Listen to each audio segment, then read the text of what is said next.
Here's today's In Touch devotion. Today's scripture reading begins in verse 1 of Genesis chapter 22.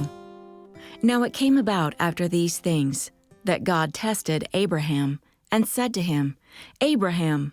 And he said, "Here I am." Then he said, "Take now your son, your only son, whom you love, Isaac, and go to the land of Moriah, and offer him there as a burnt offering on one of the mountains of which I will tell you." So Abraham got up early in the morning and saddled his donkey, and took 2 of his young men with him, and his son Isaac. And he split wood for the burnt offering, and set out and went to the place of which God had told him. On the 3rd day Abraham raised his eyes and saw the place from a distance. Then Abraham said to his young men, "Stay here with the donkey, and I and the boy will go over there, and we will worship and return to you."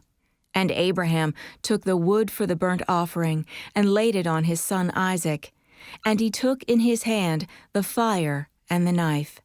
So the 2 of them walked on together. Isaac spoke to his father Abraham and said, "My father." And he said, "Here I am, my son." And he said, "Look, the fire and the wood, but where is the lamb for the burnt offering?" Abraham said, "God will provide for himself the lamb for the burnt offering, my son." So the 2 of them walked on together. Then they came to the place of which God had told him. And Abraham built the altar there and arranged the wood, and bound his son Isaac and laid him on the altar on top of the wood. And Abraham reached out with his hand and took the knife to slaughter his son. But the angel of the Lord called to him from heaven and said, "Abraham, Abraham." And he said, "Here I am."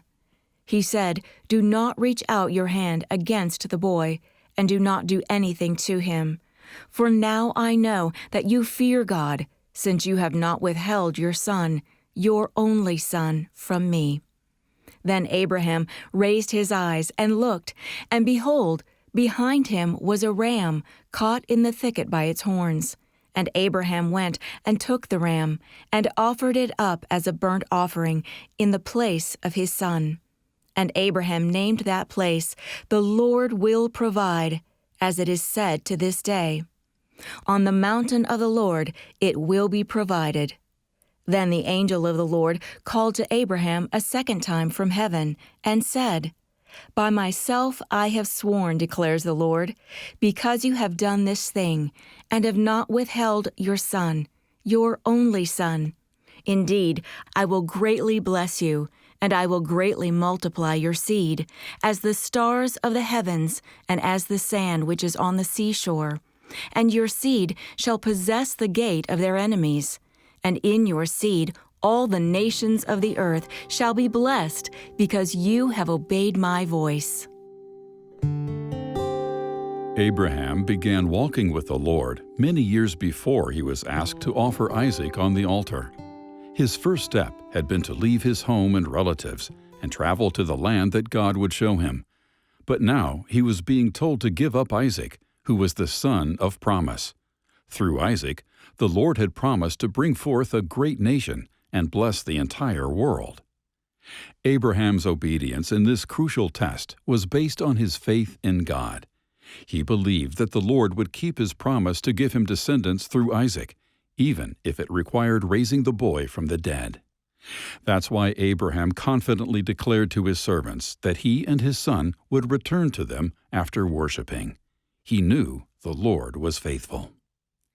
If you're a believer going through a time of testing, God is seeking to increase your trust in Him. He wants to prove to you that He's faithful to fulfill His promises. This challenge is designed to help you grow in faith, obedience, and spiritual maturity. The testing may be painful, but the Lord will wrap you in His love and carry you to victory.